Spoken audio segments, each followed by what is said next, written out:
Bonjour à tout le monde, je suis très contente de vous retrouver. Nous sommes aujourd'hui le lundi 31 août et on va reprendre les bonnes habitudes et parler des énergies de la semaine avec le lundi et le tarot nous dit. Alors en cette semaine de rentrée, rentrée 2020 très particulière dans une année tout autant particulière, une semaine qui démarre fort avec une pleine lune en poisson. Alors nous sommes rentrés depuis quelques jours dans le signe de la Vierge, dans la phase de la Vierge qui correspond tout à fait à la période de la rentrée, si on peut dire. La Vierge, cette phase étant une période de prévoyance, méthodique, de lucidité. C'est une période de transition, la Vierge.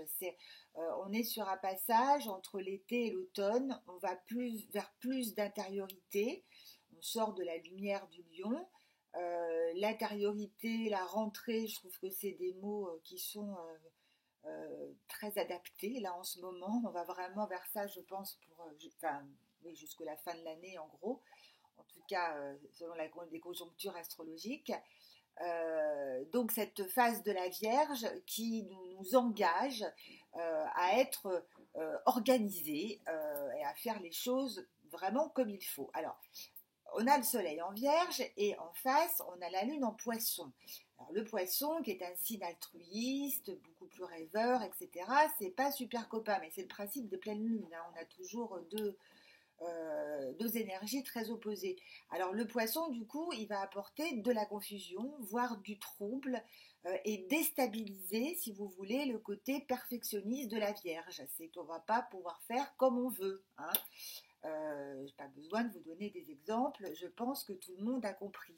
Une pleine lune qui comporte beaucoup d'aspects, je ne vais pas en parler de tout, mais vraiment le côté principal, c'est ce côté, voilà, phase de la Vierge, où on voudrait faire les choses bien, on voudrait être appliqué, être un bon élève, il y a un côté un peu scolaire, et puis le poisson, alors c'est tout le contraire, le poisson, on a envie de nager là où il a envie d'aller, d'errer dans les eaux, parfois un petit peu trouble.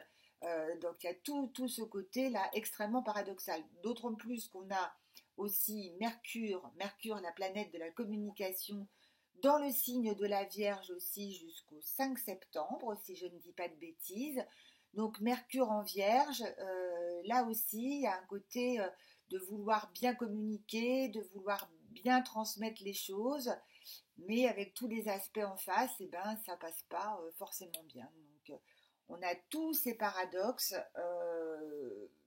et en même temps, moi je dirais, cette lunaison, profitons-en, parce que dès la fin du mois de septembre, on va avoir une conjoncture astrologique qui risque d'apporter beaucoup de conflits. Beaucoup d'affrontements et de conflits. Mercure en Vierge, c'est plutôt sympa parce qu'il recherche quand même l'entente. Après, on va passer en balance, donc c'est l'équilibre, l'harmonie, etc.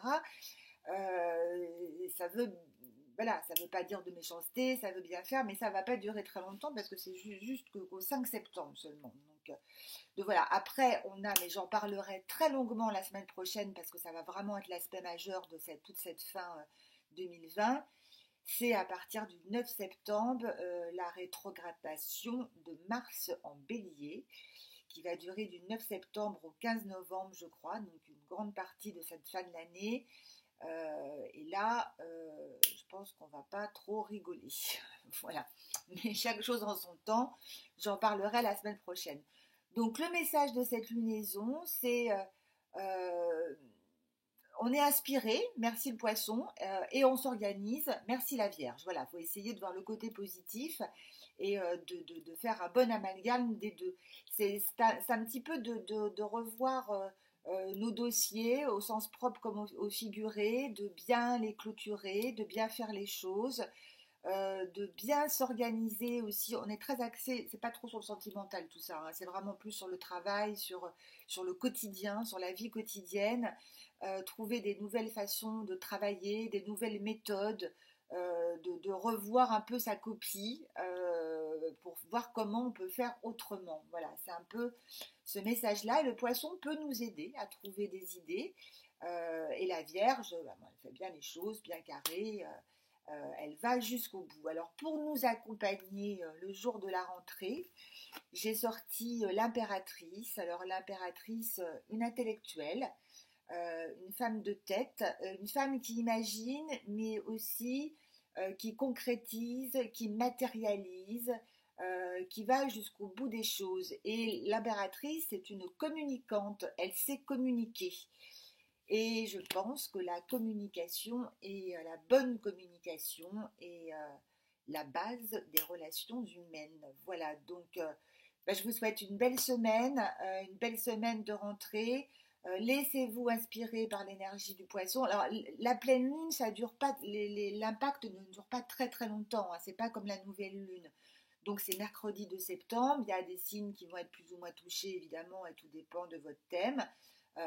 Mais si ça va pas bien, laissez passer la vague de la pleine lune en poisson, ça ne dure pas très très longtemps. Donc voilà, je vous souhaite une belle rentrée accompagnée de la bonne impératrice qui est juste, qui est droite sur son trône, qui a un bon équilibre, qui réfléchit intelligemment et qui ne peut que nous aider cette semaine. Voilà, je vous embrasse et puis je vous dis à la semaine prochaine où je vais essayer, là j'ai pas trop le temps, là je suis rentrée de vacances dimanche dernier, j'ai pas trop le temps de tout développer, mais je vais essayer de faire un petit topo pour la fin de l'année, lundi prochain. Voilà. Je vous embrasse très fort, encore bonne rentrée et à très vite. Ciao, au revoir.